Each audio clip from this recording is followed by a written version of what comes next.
Catchy hook, clean chorus, radio-friendly sound.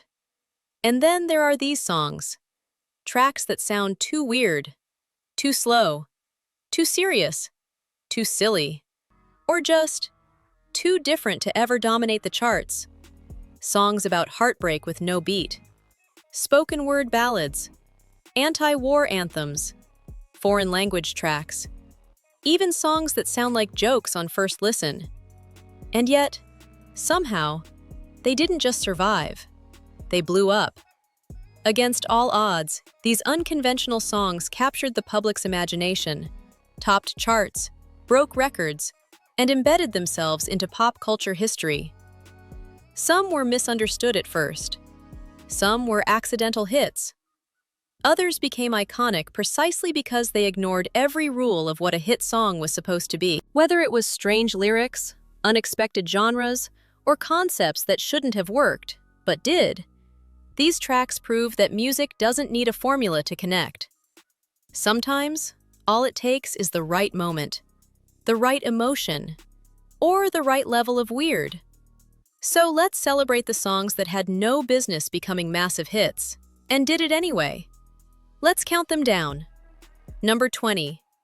After the Loving, Engelbert Humperdinck. On paper, After the Loving sounds like the kind of song destined to fade quietly into 1970s easy-listening radio. It's a slow, reflective ballad focused on intimacy, vulnerability, and emotional closeness after love has already happened. There's no dramatic hook, no explosive chorus, and no obvious radio-friendly gimmick. And yet, it became a major hit. Released in 1976, the song climbed into the top 10 of the Billboard Hot 100 and became one of the biggest U.S. singles of 1977. Its success is surprising because of its maturity. Instead of fantasy romance or heartbreak, it lingers on the quiet, emotional aftermath of love, a topic pop music rarely emphasized. Humperdinck's restrained delivery is the key. He doesn't oversing or dramatize the moment. Instead, he leans into warmth and sincerity, allowing listeners to project their own experiences onto the song.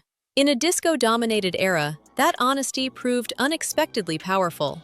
Number 19. A Brown Bird Singing, Peggy Lee. Peggy Lee was known for cool jazz, swing, and polished pop standards, which makes A Brown Bird Singing such an unusual hit. The song is sparse and minimalist, built on abstract lyrics, a slow tempo, and delicate instrumentation, far removed from mainstream radio trends of its time. Rather than delivering a catchy hook, the song unfolds like a short poem set to music. Its imagery is gentle and impressionistic, prioritizing atmosphere over narrative. The arrangement stays intentionally restrained, placing Lee's soft, controlled voice front and center. What makes its success surprising is how uncommercial it feels. There's no dramatic buildup, no emotional climax, and no obvious sing-along moment. Yet audiences responded to its calm beauty and emotional subtlety. Lee's understated delivery turns simplicity into strength. By barely raising her voice, she draws listeners closer instead of demanding attention. In a pop landscape driven by volume and spectacle, this quiet intimacy became its greatest asset. Number 18. The Power of Love, Huey Lewis and the News. The Power of Love is forever linked to Back to the Future, but its success is more surprising than it seems. While movie theme songs had charted before, this one had little direct connection to the film's plot or characters, yet it became a massive standalone hit. Released in 1985, the song reached number 1 on the Billboard Hot 100 and earned platinum certifications worldwide. Its punchy horns, driving beat, and confident vocals made it instantly recognizable. Still, at its core, it's simply a rock song about emotional intensity, not time travel or science fiction. What made its rise unexpected was its reach. The track dominated radio and MTV far beyond the film, often overshadowing songs actually performed in the movie.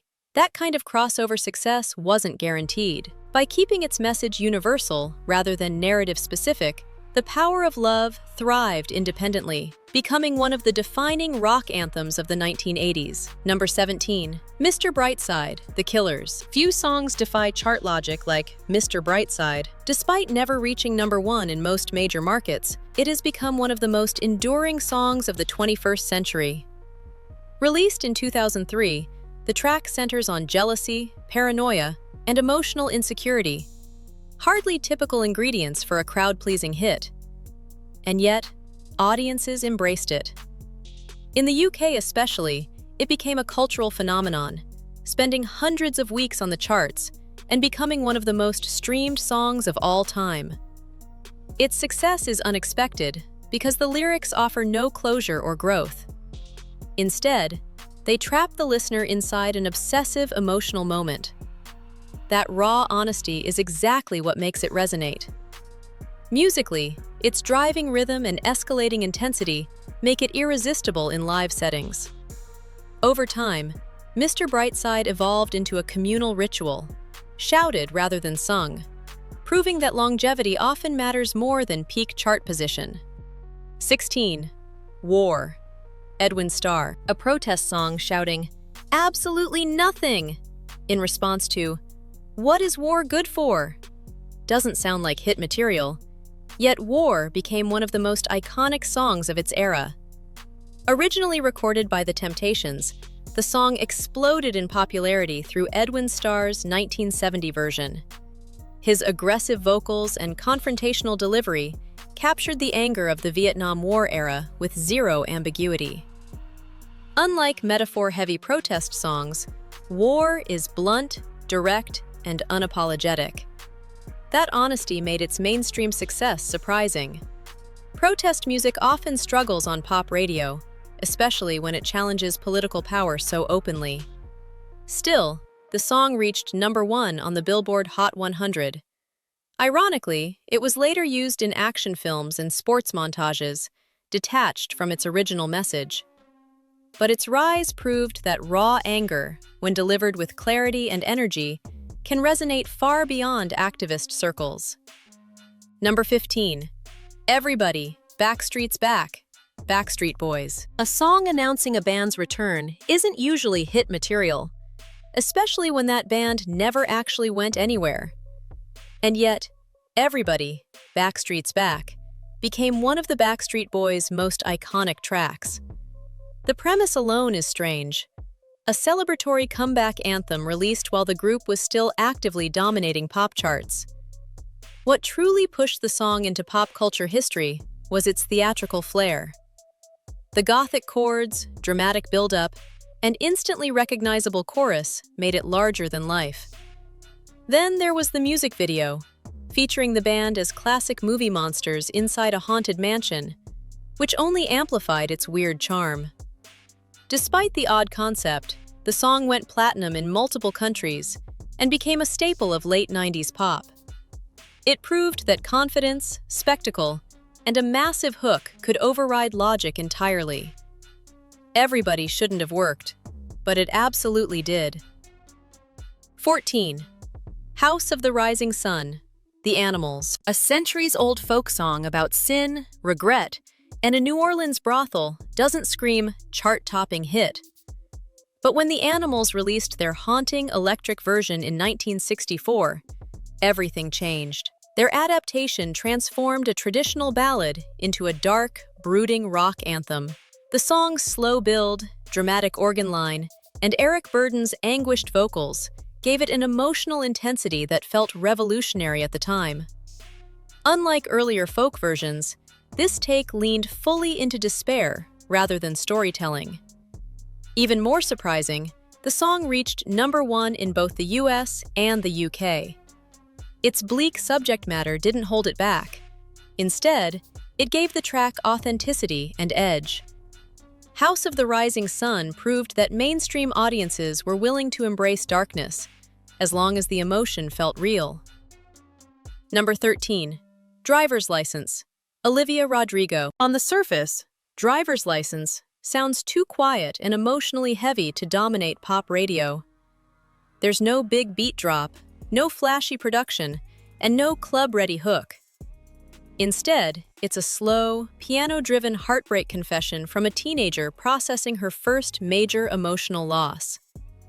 And yet, the song shattered streaming records and debuted at #1 on the Billboard Hot 100. Its success lies in its vulnerability. Rodrigo's raw, unfiltered delivery captured emotions that listeners of all ages recognized instantly.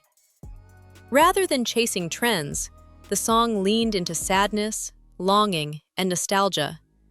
Emotions pop music often avoids. That honesty turned it into a generational anthem almost overnight. Driver's License succeeded not because it was catchy, but because it felt painfully real. Number 12, Dominique, the Singing Nun. A French-language song about a 13th century monk becoming a global pop hit sounds impossible, but Dominique defied every expectation. Performed by a Belgian nun, the song topped charts across the world, including the US. Musically, it's simple and repetitive, driven by gentle guitar and an endlessly catchy melody. Lyrically, it celebrates the life of Saint Dominic, making its mainstream success even more surprising in an era dominated by rock and pop. Despite its religious theme, Dominique crossed cultural and language barriers with ease. It even won a Grammy, becoming one of the rare non-English songs to dominate American charts. Its success proves that sometimes, a pure melody can override context entirely. Number 11, All Star, Smash Mouth. When All Star was released, it was just another upbeat alternative rock single. Popular, yes, but no one could have predicted its afterlife. The song exploded far beyond radio, thanks to movies, commercials, and eventually, internet culture. Its inclusion in Shrek turned it into a generational meme, transforming it from a hit song into a cultural punchline. And somehow, that only made it bigger. The lyrics are cheesy, the delivery is earnest, and the optimism is relentless. That combination made it endlessly reusable. All Star became ironic, nostalgic, sincere, and absurd, all at once. Few songs managed to survive parody and still thrive. This one didn't just survive, it became immortal. Number 10, Gangnam Style, Psy. A satirical Korean-language song about mocking wealthy socialites was never meant to become a global phenomenon. And yet, Gangnam Style didn't just go viral, it rewired pop culture. Released in 2012, the song exploded thanks to its absurd choreography, exaggerated visuals, and relentless beat. What made its success so unexpected was the language barrier. At the time, non-English songs rarely dominated Western charts. Still, Gangnam Style topped charts worldwide and became the first YouTube video to reach 1 billion views, breaking the platform itself in the process. The song's brilliance lies in its irony. While many danced along without knowing the lyrics, the track was actually a sharp satire of fake luxury and status obsession. Number 9, Old Town Road, Lil Nas X. Number 8, Ringo, Lorne Greene. A spoken-word Western ballad narrated by a TV actor doesn't sound like hit material.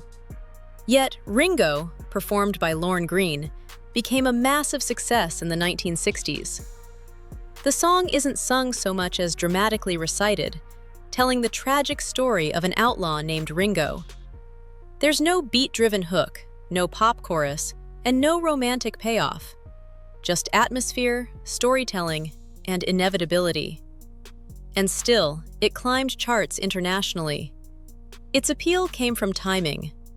Audiences were primed by Western films and TV shows, and Greene's authoritative voice made the tale feel cinematic.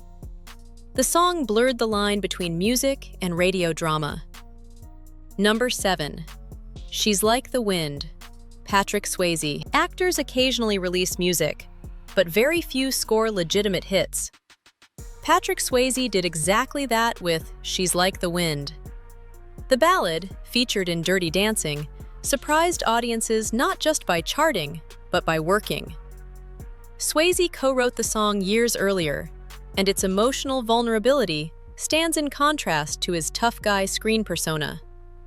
That sincerity became its strength. The song reached the top 10 and became a defining piece of the film's legacy. What's unexpected is how naturally it fits. Instead of feeling like a celebrity vanity project, the track feels earnest and restrained. It proved that when an actor respects the music, audiences respond. Number 6. This Guy's in Love with You, Herb Alpert. Herb Alpert was known for upbeat instrumental hits, not emotional love ballads. So when he stepped behind the microphone for This Guy's in Love with You, it caught everyone off guard, including fans. Written by Burt Bacharach and Hal David, the song is intimate, fragile, and understated. Alpert's limited vocal range actually enhances the vulnerability, making the confession feel sincere rather than theatrical. Against expectations, the song hit #1 on the Billboard Hot 100. It marked a rare moment where restraint beat showmanship. Listeners didn't want perfection, they wanted honesty. Number 5. Georgia on My Mind, Ray Charles. Georgia on My Mind existed long before Ray Charles ever touched it. Written in 1930, it was already a respected jazz standard, but nothing about it screamed modern chart success.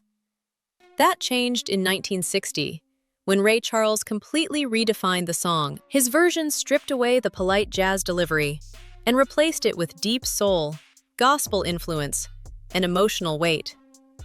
Charles didn't just sing the lyrics, he lived inside them. The lush orchestration and aching vocal performance turned nostalgia into something raw and immediate. The result was unexpected dominance. The song reached #1 on the Billboard Hot 100 and later became the official state song of Georgia. That kind of political and cultural recognition is almost unheard of for a pop hit.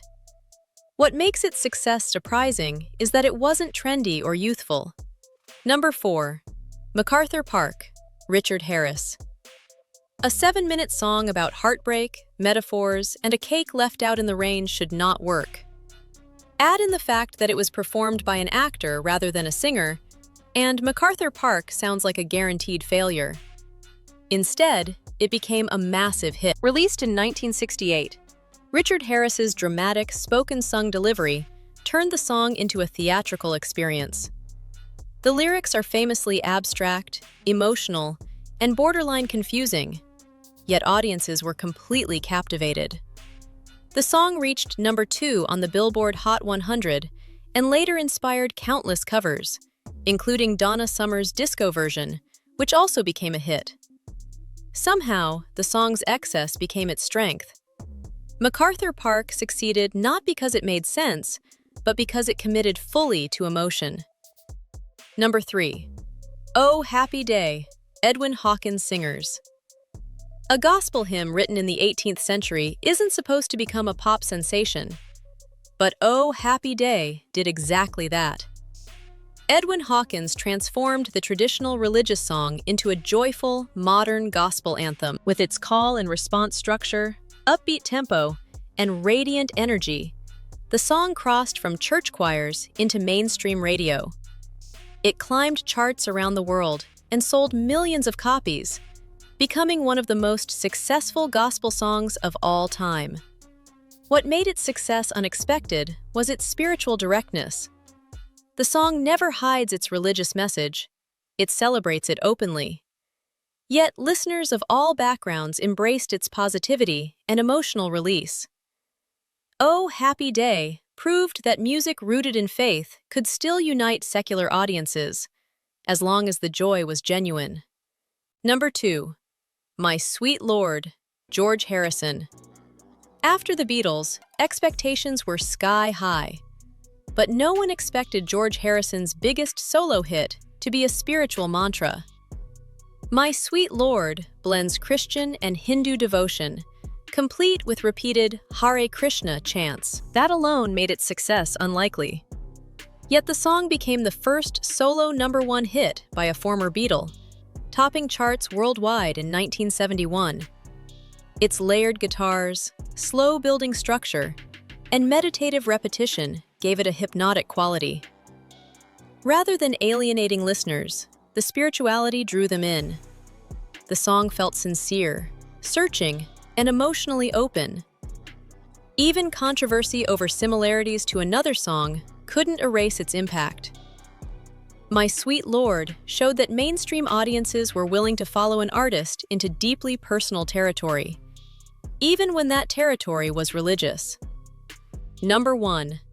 99 Luftballons, Nena. A German-language anti-war song about balloons triggering global destruction becoming a US hit sounds impossible. Yet, 99 Luftballons defied every rule. Released in 1983, the song tells a dark story of paranoia, military escalation, and meaningless war, all wrapped in an upbeat, new wave melody. What's most shocking is that American audiences preferred the original German version over the English translation.